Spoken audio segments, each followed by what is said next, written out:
Good morning, children. Welcome to all of you in the physics class.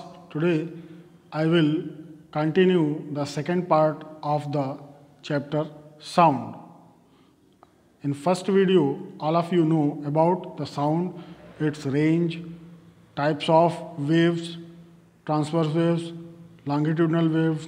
So, today I will explain the longitudinal waves in chapter sound. Okay. Now, what is longitudinal wave? Longitudinal waves are those waves that have the medium particles vibration parallel to the direction of motion of longitudinal wave. That can be better understand in the given diagram.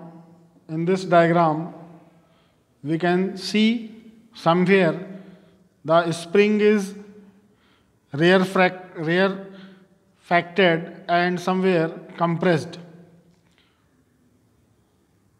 Where spring is compressed, the symbol C is used. Where rarefacted, it is used R. So, when spring is compressed, then we can say that it is compressed, and where spring's gaps is elongated, then we can say that it is rarefacted. Now, moving forwards, let us consider a spring suspended vertically by a hook on the wall. If a weight is suspended at the free end of the spring, then the spring is stretched vertically, and as a result, the distance between the consecutive coils of the spring increases. This is the case of rarefaction. It is also given here in the picture. There are two pictures where C is put, the spring is compressed. Where R is put, spring is separated. C compressed, R rarefacted. So, it is example of longitudinal waves in a spring. What comes next? A rarefaction is the part in which the coils or turns are farther apart than normal, as in above figure. When we are talking about the sound waves also creates by the tuning fork, which is seen in the picture. Somewhere the lines are closer where C is put, somewhere the lines are separated a long distance where R is put. So, where C, then the waves are compressed, and where R, then waves are separated. So, we can say that compression and rarefaction are produced in the longitudinal waves. Now, moving forwards, it can be more understood by the graph or waves graph, where in x-axis, which is given here, and y-axis displacement is given. So, you can understand how can create the wave. The graph is between the distance and the displacement of the moving particle. Now, moving forwards, compression and rarefaction of longitudinal waves. As I already explained you, what is the difference between transverse waves and longitudinal waves? These are basic differences. Transverse waves can be polarized. These cannot be polarized. Transverse waves have the crest and trough.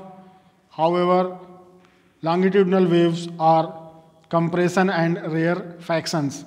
The particles vibrate perpendicular to the direction of motion in the wave in transverse waves.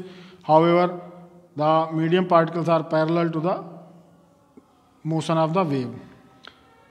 Fourth part, there is no pressure variation. However, in longitudinal, the pressure and density is maximum at compression and minimum at rarefaction. In the transverse, waves can be propagated only through a solid or over the surface of a liquid, but not in a gas. Longitudinal waves can be propagated through solid, liquid, as well as in gases. Now, some More details about the sound waves. Sound waves are longitudinal waves because each particle of the medium execute vibration about its mean position in the direction of propagation of the wave. That is given here. Motion of waves is in this direction and particles also moves in this direction. So we can say that both are parallel. So this is a longitudinal wave. Moving forward,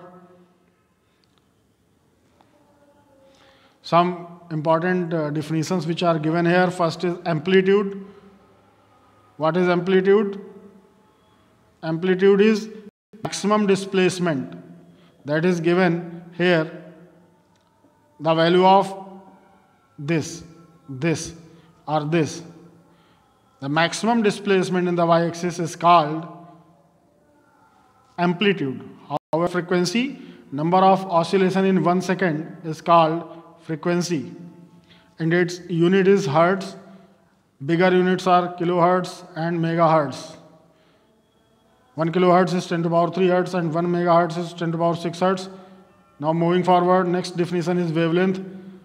The distance between two consecutive crests or two consecutive trough are called wavelength. It have the unit meter. I have already explained in the earlier video. Next is time period.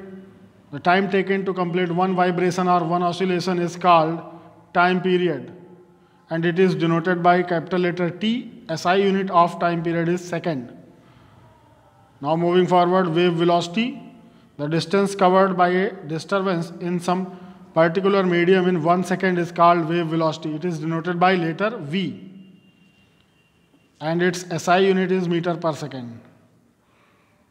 So we get the formula V is equal to n lambda. It is depends upon the density of the medium, elasticity of the medium.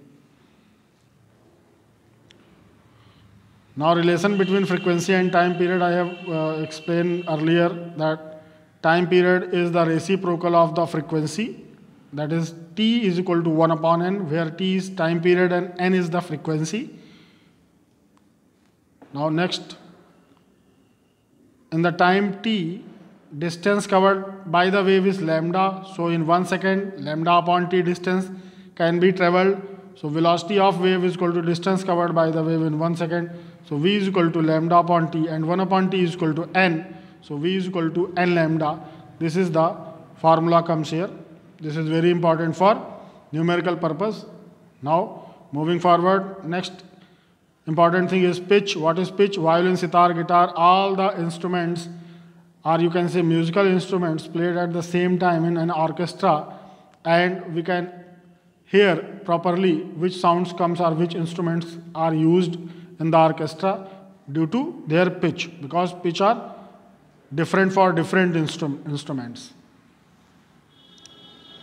The two diagrams which are given below